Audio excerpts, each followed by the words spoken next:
Story Shots is proud to bring you this free audiobook summary. Do you want to get access to more free audiobook summaries like this?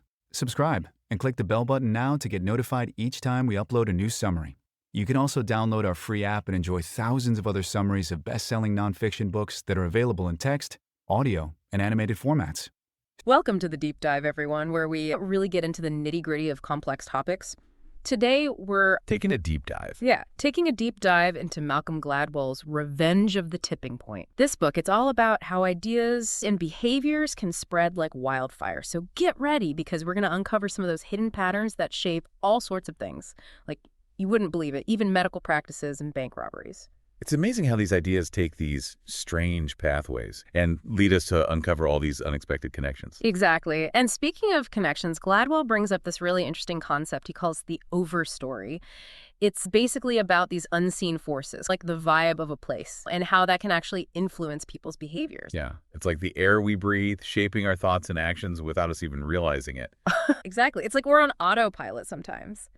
And to really illustrate this, Gladwell talks about how medical spending can be so different depending on, well, the location. And it's not just about how wealthy an area is, it's about the whole medical culture there. It's true. He mentions a study where doctors in one part of Vermont were prescribing way more medication than others in a different area for the same conditions. It's wild, right? You wouldn't think that where you are could have that much influence. It really highlights how the overstory can impact even rational decisions. We like to think we have free will, but we're not always totally in control, huh? yeah. And it's not just about medical decisions. Gladwell even points out that vaccine skepticism, it's not just about personal beliefs. It often clusters in certain locations, influenced by the prevailing culture, like in California. I've heard about that. Yeah. California Waldorf schools, they have shockingly low vaccination rates. Makes you wonder, what's the overstory there? And how's it impacting these parents' choices? It's almost there's this unseen pressure to conform. Definitely. And that leads to a big question. How is the overstory of your location shaping you? Whether it's your neighborhood or even your workplace, it's something to think about. It really makes you stop and think, doesn't it? What am I absorbing without even knowing it? Sometimes these overstories can take a wrong turn, and to see that in action, we can look at Miami. Miami. And the story of this businessman, Philippus Formes. He moved there and got caught up in this huge Medicare fraud scheme. His lawyer actually argued that Miami's overstory transformed him. Whoa, seriously? Is that even possible? Can a place really change you that much? Gladwell dives deep into 1980s Miami, and it was a wild time. Drug money was pouring in, changing the whole culture. I can imagine. And then you have the Mariel boat lift, bringing in all these desperate people, some of whom were willing to bend the rules to survive. Plus, there were race riots that eroded trust and authority. So basically, it was like a perfect storm. Exactly. And the crazy thing is, Medicare fraud became normal there. Fake clinics, patient recruiters, you name it. It was almost expected. That's scary. So you're saying that this environment, this overstory, really blurred the lines between right and wrong. It definitely makes you question, how much does our environment really influence our ethical boundaries? Can you really be a good apple in a bad barrel? It makes you wonder, are we all just products of our environment? How much control do we really have? It's a question we should all be asking ourselves. And maybe we can start by thinking about our own fields. Are there places with a reputation that might subtly, or not so subtly, influence how people act? Absolutely. And this brings us to another fascinating question. How can the size of a minority group change the dynamics of a larger group? Okay, I'm intrigued. Tell me more about this. There's this idea of a tipping point, where a minority can go from being ignored to having real influence. And a great example of this is Rosabeth Kanter's research on women in corporations. When women were just a token few, they were often overlooked. But once they reached a certain proportion, around 30%, the culture shifted. So there's power in numbers. Exactly. Yeah. It's like reaching that critical mass where you're no longer an outlier, but a force to be reckoned with. That's amazing. And I bet this principle could apply to all sorts of groups, right? Not just women in corporations. Exactly. This applies to classrooms, corporate boards, even online communities. Sociologist Damon Centola, he found that a group of dissenters online needed to be at least 25% of the total to actually change the majority opinion. Wow, so even a single percentage point can make a huge difference. It makes you think about your own life, doesn't it? Are you part of a group pushing for change? Or are you on the receiving end of that kind of dynamic? And then there's the question, What happens when these dynamics are deliberately engineered? Oh, that's a good one. And I think Gladwell had a pretty interesting example with Harvard Rugby. Ah, yes. The case of Harvard Rugby and the question of social engineering. Why did Harvard, with all its varsity sports, decide to add women's rugby? This is a relatively niche sport. It is. I always wondered about that. Well, Gladwell argues, and the data seems to support this, that Harvard uses sports to keep certain group proportions in their student body. Remember the magic third we talked about? Seems like it's at play here, too. So he's suggesting that Harvard is manipulating its student body composition. Well, he points out that Asian American representation at Harvard stays remarkably consistent over time, unlike at Caltech, where it fluctuates more. This raises some interesting ethical questions about fairness in admissions. Yeah, it makes you wonder if it's really a level playing field. And this goes way beyond college, too. Think about hiring, promotions, even just how social circles form. Are we all participating in this kind of social engineering without even realizing it? It's certainly something to consider. And this leads to another idea Gladwell explores: super spreaders. But we're not just talking about germs here. Oh, this is where it gets really interesting. We usually think of super spreaders in the context of diseases, like that Biogen conference, which ended up being a huge super spreader event for COVID early on. But you're saying Gladwell applies the concept to ideas and behaviors, too. Absolutely. He uses a fascinating example of bank robberies in Los Angeles. Really? Okay, tell me about that. The spikes in robberies, it turned out they weren't due to some big trend. It was actually because of a small number of very active crews. So a handful of individuals were responsible for most of the crime. Exactly. Shows how a small number of people can have a huge impact. Think about influencer culture today, or viral trends online. It often just takes a few key people to make something huge. That's mind-blowing when you think about it. This brings us to a more serious example, the opioid crisis. Yes, a chilling example of how super spreading, when combined with manipulation, can have devastating consequences. Yeah, this is a heavy one. I'm ready to hear more about this. So Gladwell looks at Purdue Pharma and how they marketed OxyContin. They knew early on that the drug was being abused, but they downplayed the addiction risk, even to doctors. That's awful. And to make matters worse, they hired consultants from McKinsey who advised them to focus on the top 10% of prescribers, the doctors who were already writing the most opioid prescriptions. They called them the super spreaders. It's like they were intentionally fueling the fire, knowing it could have terrible consequences. And tragically, it did. The result was a targeted epidemic that ravaged specific communities. This is truly disturbing. It makes you wonder if there are similar dynamics at play in other industries, maybe even without us realizing it. It's a question worth pondering.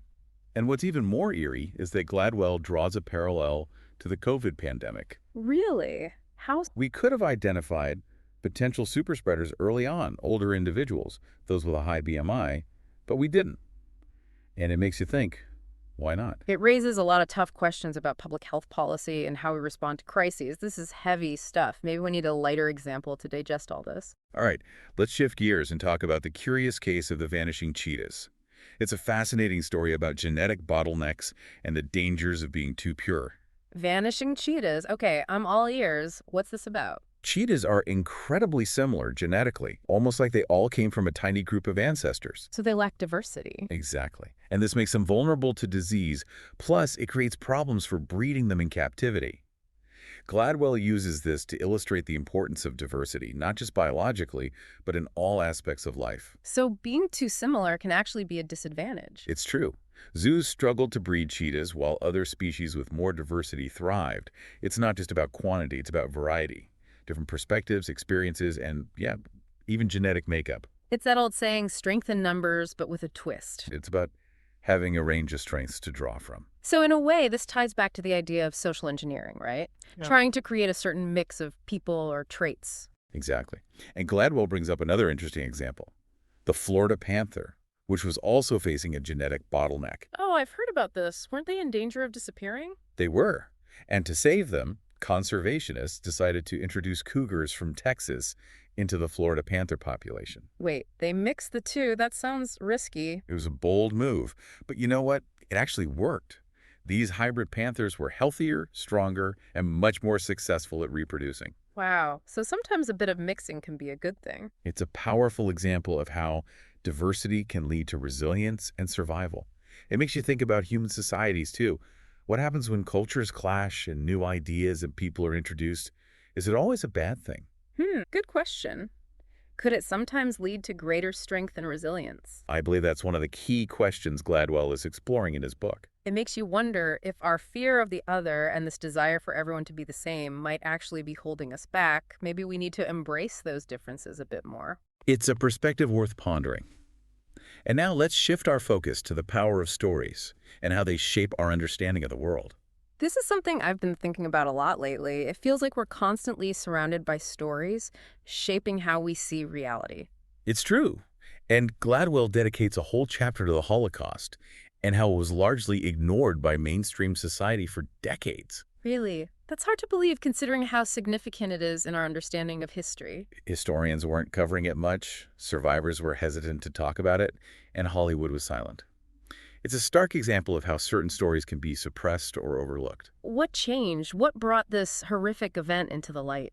Gladwell argues that a key turning point was the 1978 TV miniseries Holocaust. It was the first time that most Americans were exposed to the horrors of the Holocaust on such a large scale, right in their living rooms. I can see how that would have a profound impact. It did. It sparked conversations, raised awareness, and helped shift the perception of the Holocaust from a distant historical event to a deeply personal tragedy. It's a powerful example of how storytelling can bring hidden truths to light. It's amazing how a single story can have such a ripple effect. It makes you realize the power of media to shape our understanding of history, both past and present. Are there any other examples where storytelling played a big role in changing societal attitudes? Absolutely. Gladwell also talks about the fight for gay rights and how the battle for gay marriage wasn't just about legal battles and political campaigns. It was about changing hearts and minds, about making people see gay relationships as normal and relatable. I see. So it was about shifting the narrative. Exactly. And a big part of that was the role of popular culture. Shows like Will and Grace, while not explicitly political, portrayed gay characters not as stereotypes or victims, but as real people with families, careers, and love lives just like anyone else. So these shows helped normalize gay relationships for a mainstream audience. Exactly. It's about humanizing the other and breaking down those barriers of fear and prejudice. And for decades, support for gay marriage remained pretty stagnant. Then, seemingly overnight, it skyrocketed. Wow, what happened? Sounds like another tipping point. It was a combination of legal and political wins for sure. But Gladwell argues that those victories were only possible because the culture had already shifted. The ground had been prepared, the seeds of acceptance sown, and then, boom, everything tipped. So those subtle shifts in the cultural landscape can have a huge impact on broader social change. Exactly.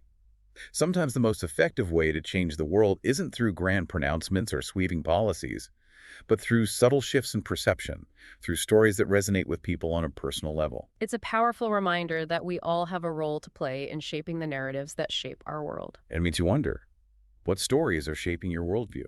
What stories do you have the power to tell? That's a great question to leave us with.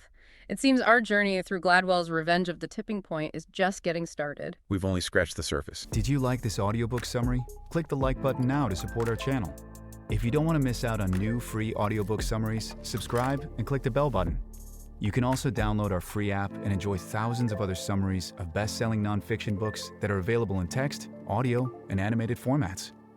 Story Shots has been featured by Apple, Google, and The Guardian as one of the world's best reading and learning apps. Go to getstoryshots.com and download the app today.